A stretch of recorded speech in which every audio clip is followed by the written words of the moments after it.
친구 목사께서 제 카톡으로 이야기 하나를 보내오셨습니다. 들려드릴게요. 어떤 사람이 갑자기 시력이 나빠져서 볼 수 없게 됐다 합니다. 그래서 병원에 가서 수술을 받고 시력을 회복하게 됐는데 이제는 그 수술 때문에 기억상실증이 찾아왔다고 합니다. 지난 일을 까맣게 잊어버리고 아무것도 기억하지 못하게 된 겁니다. 그래서 다시 수술을 받았답니다. 그 결과 기억은 다시 돌아왔는데 또다시 시력을 잃었습니다. 할 수 없이 병원에서 환자에게 물었습니다. 환자분, 두 가지 중 하나를 택해야겠습니다. 시력입니까? 아니면 과거 기억입니까? 그 말을 들은 환자는 한참 생각하더니 이렇게 답했다고 합니다. 과거는 이미 지나간 것이니까 잃어버려도 괜찮소. 앞을 바라볼 수 있는 시력을 회복시켜 주시오. 여러분은 어떻게 하겠습니까? 이 이야기는 과거보다 미래가 더 중요하다는 이야기를 하는 거겠죠. 성도된 우리에게도 마찬가지인 것 같습니다. 성도된 우리에게도 과거는 은혜를 기억하게 하는 장치이기에 정말 중요하지만, 그러나 성경은 앞으로 살아갈, 영원을 살아간 천국의 미래에 대해서 더 중요하게 다루기 때문입니다. 성도 여러분, 오늘 본문 흔히 불의한 청지기의 비유로 불립니다.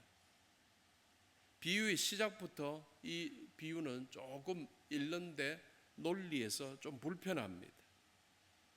주인의 재산을 낭비해서 곧 해고당할 일을 앞두고 장부를 의도적으로 고쳐서 빚을 깎아준 청지기가 오히려 주인에게 칭찬을 받았기 때문입니다. 옳지 않은 일을 했는데 칭찬받은 것 같은 불편함입니다. 본문에서 예수님께서 비유를 이렇게 여십니다. 어떤 부자 주인에게 청지기가 있었다. 그가 주인의 소유를 낭비한다는 말이 주인에게 들렸다는 거지요. 그래서 주인이 청지기를 불러 장부를 정리해서 내놓게 하고 청지기 직분을 그만두게 해고했습니다. 이렇게 해고 통보라는 실존적 위기 앞에서 청지기는 이렇게 고백합니다. 누가복음 16장 3절인데요. 주인이 내 직분을 빼앗으니 내가 무엇을 할까? 땅을 파자니 힘이 없고 빌어먹자니 부끄럽구나. 그래서 그는 결단했습니다. 주인에게 빚진 자들을 불러서 빚장부를 문서를 고쳐 쓰게 했는데 기름 100말은 50으로 고쳐 쓰게 하고 밀 100석은 80이라 고쳐 쓰게 하면서 그들의 빚을 줄여줬습니다. 그런데 놀랍게도 결말은 이렇습니다. 누가복음 16장 8절입니다. 주인이 이 옳지 않은 청지기가 일을 지혜 있게 하였으므로 칭찬하였으니 이 세대의 아들들이 자기 시대에 있어서는 빛의 아들들보다 더 지혜로움이니라. 이는 우리를 불편하게 하는 이 칭찬은 예수님께서 옳지 않은 불의를 칭찬하신 게 아니었고요. 자기 미래를 내다본 지혜를 칭찬하신 것이었습니다. 성도님들, 우리가 이 비유를 잘 이해하기 위해 우리는 먼저 청지기에 대해서 알아보는 게 좋겠습니다. 청지기란 무엇이고 청지기란 누구일까요? 한자말과 우리말이 합쳐진 단어입니다. 청지기. 이는 자기 것이 아닌 것을 맡아서 그것을 맡긴 주인의 뜻대로, 주인의 의도대로 관리하는 살림직입니다. 새 성경에서는 살림직이라고 표현했습니다. 우리에게 주어진 인생, 우리에게 주어진 시간, 관계, 재물이 우리는 우리 자신의 것인 줄 착각하고 살 때가 많지만 사실 모두가 주님의 것이고요. 주님께서 주인이시고 우리는 청지기 곧 살림지기가 되는 것입니다. 잘 알려진 달란트 비유에서도 이 청지기에 대해서 교훈하고 있지요. 주인에게서 5달란트, 2달란트를 받은 종, 이들이 바로 청지기였습니다. 자신들에게 맡긴 주인의 의도에 맞게 달란트를 사용해서 5달란트, 2달란트 받았던 종은 칭찬을 받았습니다. 반면에 1달란트 받은 종은 자기 방식을 썼습니다. 싸매어서 땅에 묻어 두었던 방식입니다.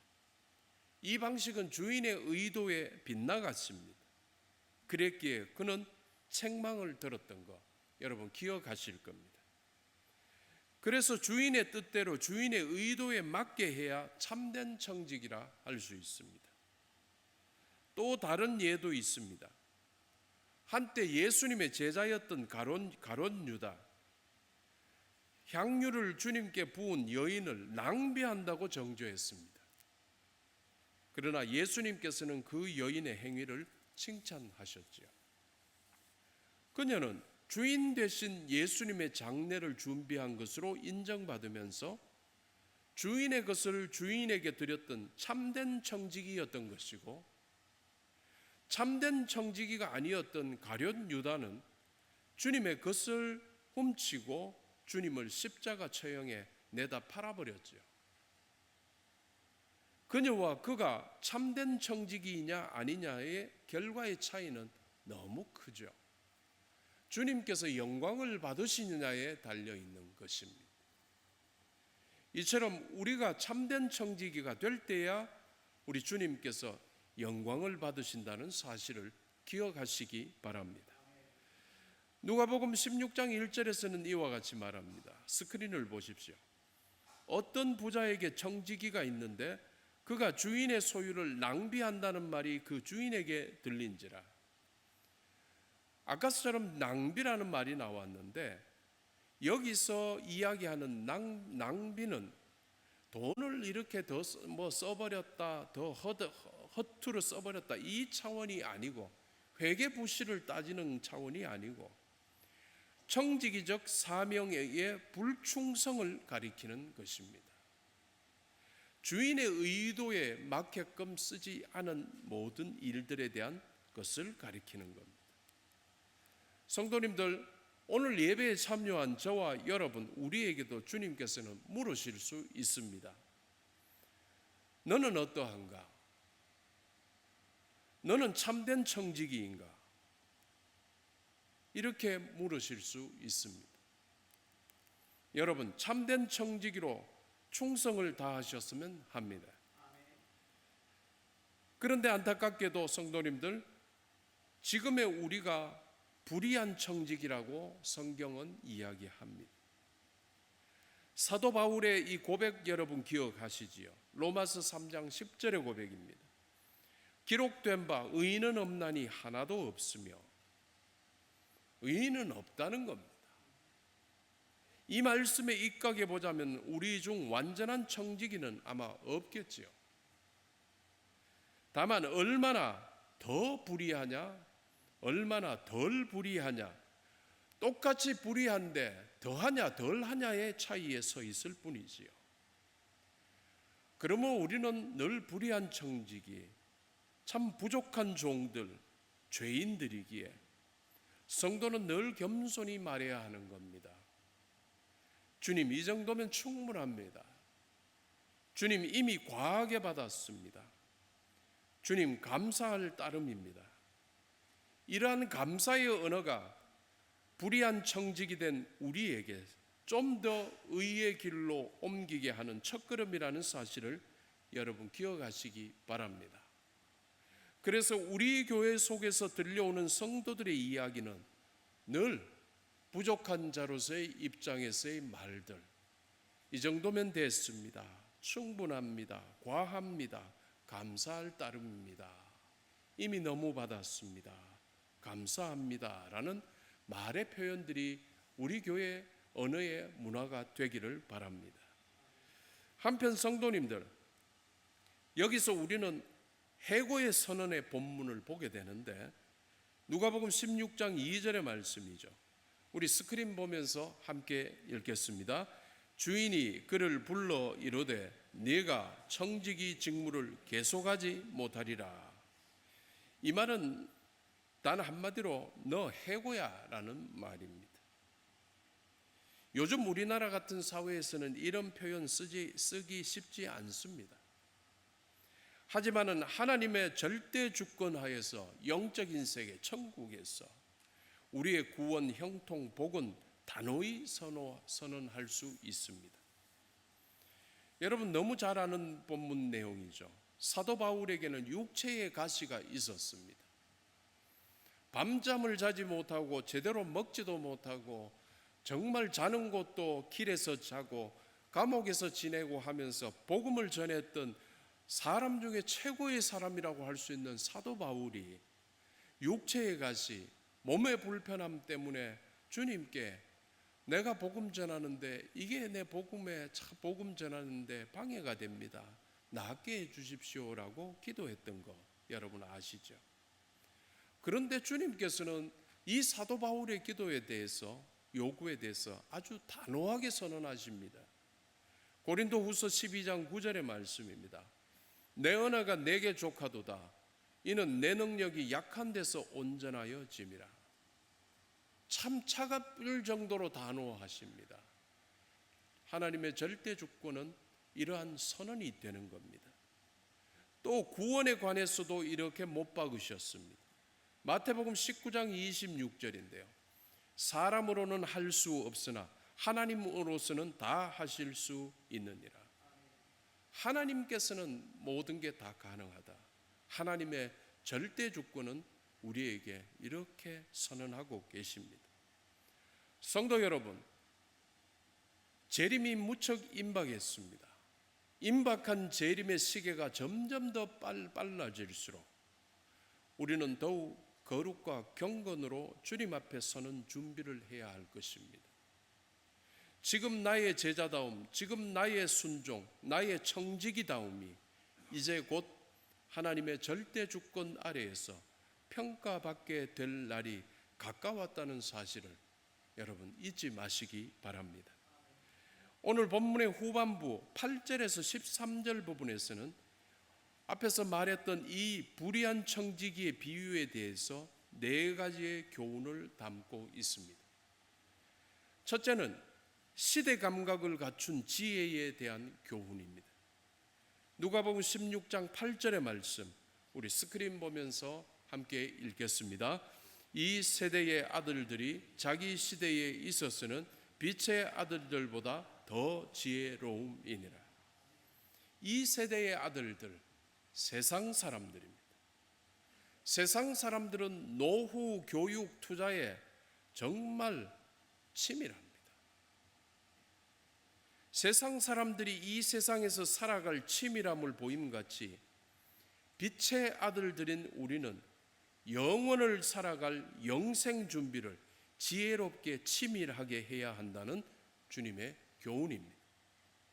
성도 여러분, 은퇴 준비 정말 중요하고 후에 노후에 살아갈 준비 정말 중요하지만 더 중요한 여러분의 영생을 위한 준비, 이것을 잘 준비하시는 성도들 되시기를 주님의 이름으로 축원합니다. 주님의 교훈 그 둘째는 불의한 재물로 친구를 사귀라. 즉 미래를 위해 천국을 위해 투자하라는 교훈입니다. 누가복음 16장 9절을 스크린 보면서 함께 읽겠습니다. 불의의 재물로 친구를 사귀라. 그리하면 그 재물이 없어질 때에 그들이 너희를 영주할 처소로 영접하리라. 여기서의 불의한 재물은 세상에서 우리에게 잠시 맡겨진 물질을 가리키는 겁니다. 이것을 움켜쥐는 손이 되지 마시고 흩어 씹는 손으로 영원에 남기라라는 의미입니다. 여기와 연관된 세 개의 성경 구절을 여러분께 소개하겠습니다. 눈으로 보시기 바랍니다.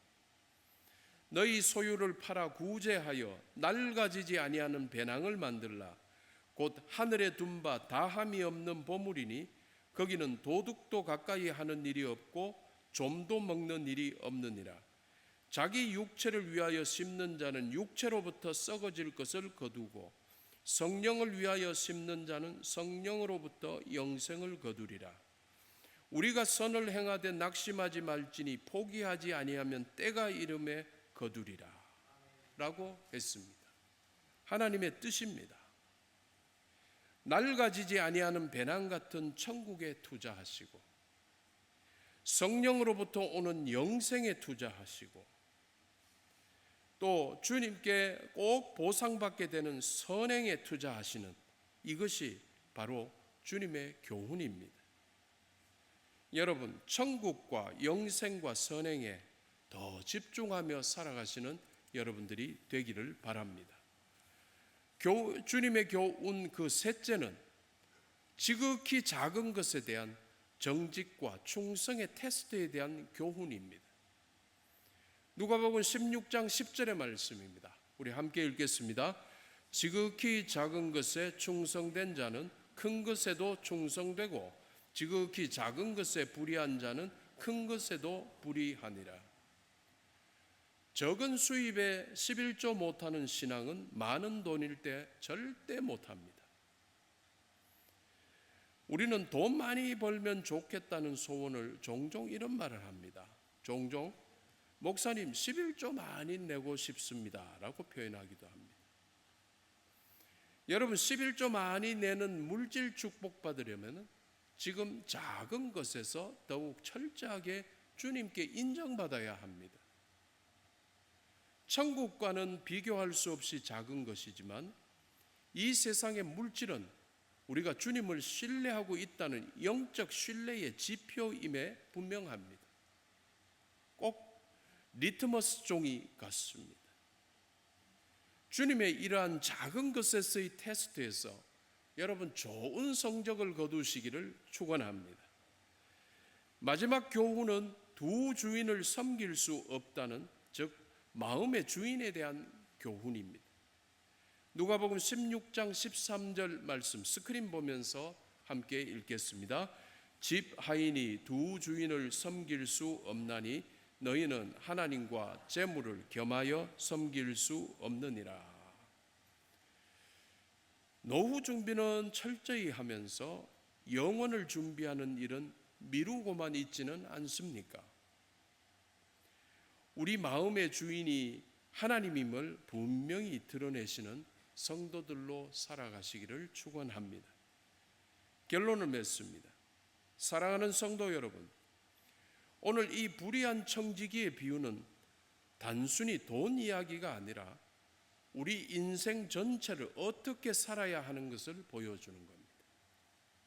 우리는 청지기이고 하나님께서 주인이심을 한순간도 잊지 마시기 바랍니다. 오늘 작은 것에 충성해서 오늘 천국에 충성하고 오늘 천국의 영혼에 투자하시는 여러분 되시기 바랍니다. 그리하여 마지막 날 주님께 이런 칭찬 여러분 들어야 하지 않겠습니까? 잠깐만 띄워주십시오.